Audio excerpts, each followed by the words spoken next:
Hemos dejado establecido la otra vez, hablando de la emoción, como una alteración del estado de ánimo que experimenta el cuerpo debido a un estímulo externo. Y este estímulo pues genera unas reacciones que permiten que la persona se acerque a lo que le produce placer y se aleje de lo que le produce displacer o amenace su supervivencia.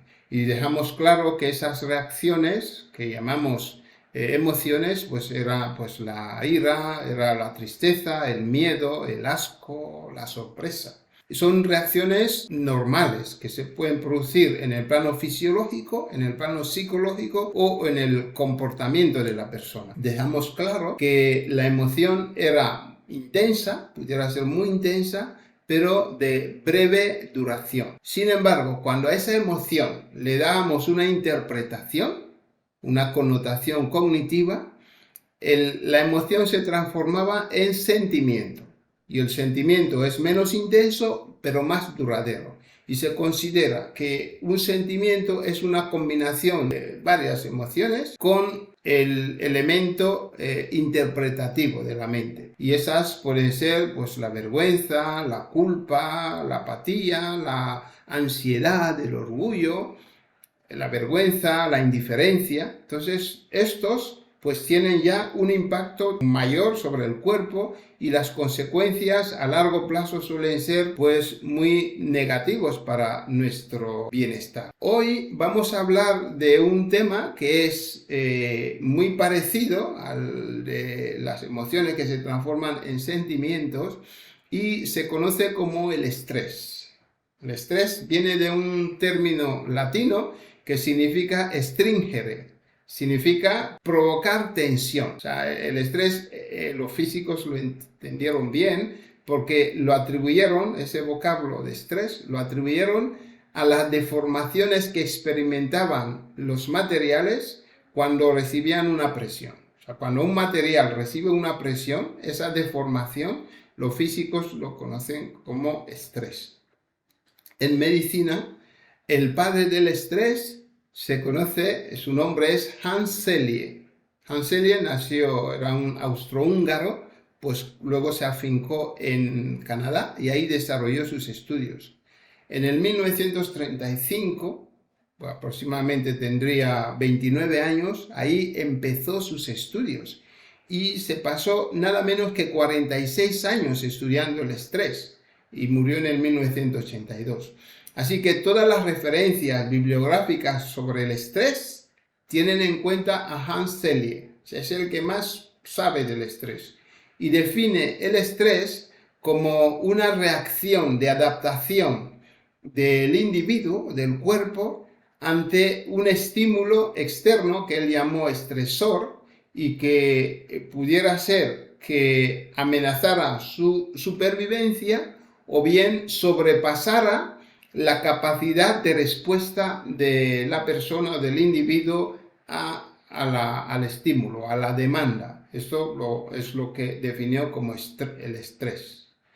El estresor pudiera ser pues algo que afecta a nuestra vida personal, algo que afecta a nuestra profesión, y lo que se ve en el estrés es la percepción del estímulo, es decir, la persona interpreta el estímulo como amenazante para su supervivencia o bien que sobrepasa su capacidad de respuesta. Esto es lo que determina el estrés. Y él definió 3 fases del estrés.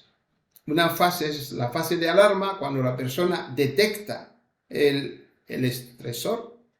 La fase de adaptación, cuando el organismo pone en marcha las reacciones que hacen que responda al estrés, las reacciones de respuesta del organismo al estrés, es lo que él definió como la fase de adaptación. Y luego, si el estrés se mantiene, vamos a tener lo que se conoce también como la fase de agotamiento, cuando los sistemas reactivos del cuerpo han estado mucho tiempo haciendo frente a esa situación aparentemente amenazante, pues se agotan. Entonces ahí pues tiene sus consecuencias que iremos desarrollando pues en otros vídeos. Porque es importante que entendamos esta forma de reaccionar del cuerpo es importante porque los estudios demuestran que entre el 75 y el 90% de los motivos por los que las personas consultan a los médicos de atención primaria o de médicos de familia en el mundo occidentalizado se debe al estrés crónico.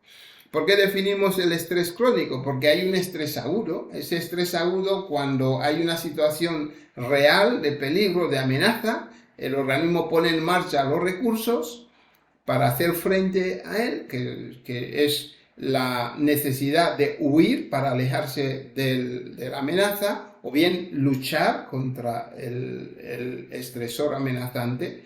Cuando es un estrés agudo, se corresponde a la respuesta. Cuando pasa el peligro, pues se vuelve otra vez a la normalidad. O sea que el estrés agudo nos protege. Hay un estrés también que es bueno, que se conoce como eustrés. El eustrés es un estrés que es totalmente diferente al estrés. Por ejemplo, el ejercicio físico, cuando uno practica un ejercicio físico, pues el cuerpo libera unas sustancias que son beneficiosas para su crecimiento, para su desarrollo, y es completamente diferente a las consecuencias del estrés crónico. Entonces, el estrés agudo es bueno, hay un estrés que se conoce como el eustrés, este es muy bueno, pero el distrés, que es el estrés crónico, que es el que altera todo el mecanismo del cuerpo de mantener su equilibrio, este es del que vamos a hablar. En sucesivas ediciones vamos a hablar de esas reacciones y qué podemos hacer para protegernos de los mismos. Si tienes una pregunta, algo que quieras que aclaremos, un tema que te interesa sobre esos asuntos que estamos hablando, pues háznoslo saber en la caja de comentarios y rápidamente pues atenderemos a tus demandas.